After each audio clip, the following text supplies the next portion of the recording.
இந்த வீடியோவில் நம்ம ஆலு தோசை எப்படி பண்ணுறதுன்னு பார்க்க போகிறோம்.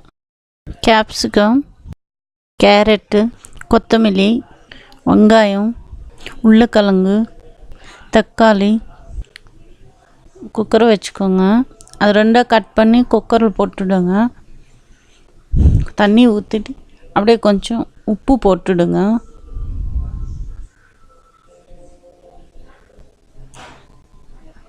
அது மூடிட்டு 3 விசில் விட்டுடுங்க. வெந்துடும். அதுக்குள்ளே விசில் வந்துச்சு.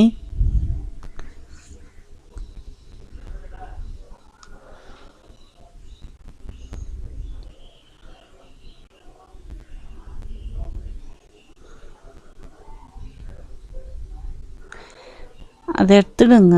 ஆவி அணங்கினோடனே அதுக்குள்ளே வெந்திடும் நல்லா. அந்த தோல் எடுத்து உரிச்சு வச்சுக்கோங்க. இப்போ ஸ்டவ் ஆன் பண்ணிவிட்டு தோசை பண்ண வச்சுட்டோம்.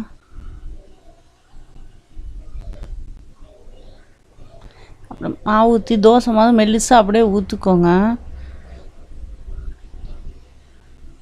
கொஞ்சம் வெங்காயம்,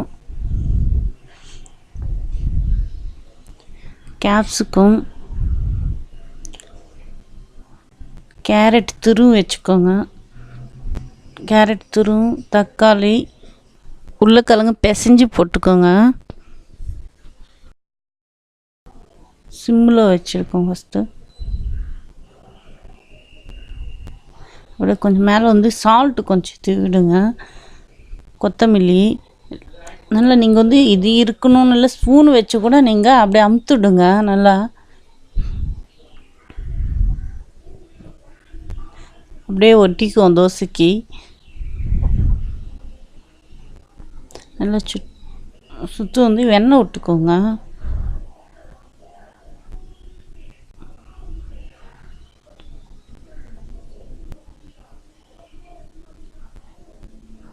இங்கே வந்து தோசை வந்து அப்படியே எடுத்து வச்சுக்கோங்க.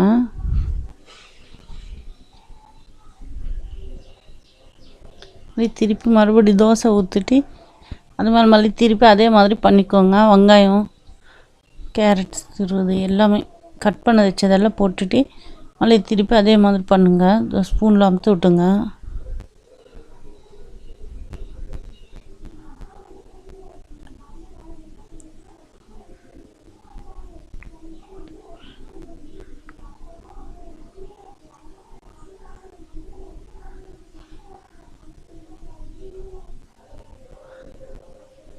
எண்ணெய் ஊற்றிட்டு திருப்பி எடுத்துட்டு இந்த தோசை வந்து நீங்கள் அப்படியே வந்து திருப்பிக்கலாம்.